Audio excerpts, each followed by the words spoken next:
Hello guys, today I will give you a few short tips on how to make packing more efficient. The first of which is to consider what the purpose of traveling is.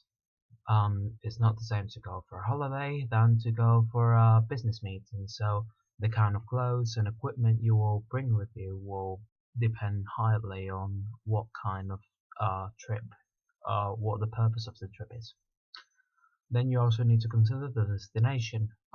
If it's a colder climate, you may need more layers, whereas if you go to a warmer climate, you will want to go for shorter sleeves, and that's pretty much it.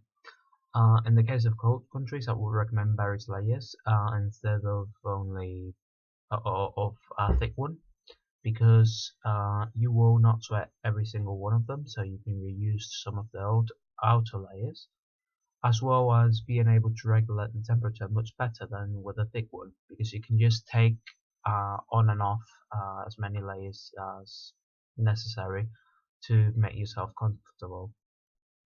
And then finally, you need to also consider the method of traveling.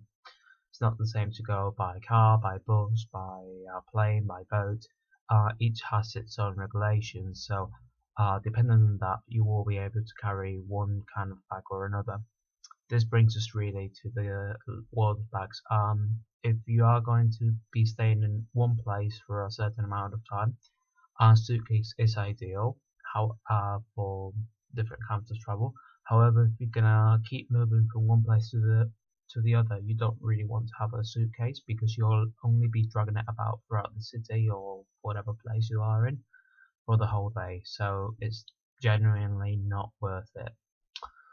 And also, I forgot to mention this, but it ties into the country theme. It's not only the climate; it's also the culture. If you go to certain countries, there will be some regulations of what you can wear, what you can bring.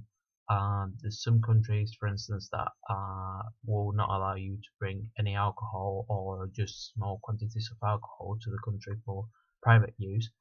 Um, there will be countries where you are expected to wear a certain kind of clothing, so you need to do the research on them. So basically, you need to consider what the purpose of the travel is, the country, both climatically and culturally, and you also need to consider the method of transportation. If you take those three into account, you should have a really easy time packing. And a last tip I can give is basically look at different people that are going to the same country you are looking at, and if you can, within the same months, because that will give you a rough idea of things they thought were useful or not. So that's all for this video, and hope to see you in the next one. Bye.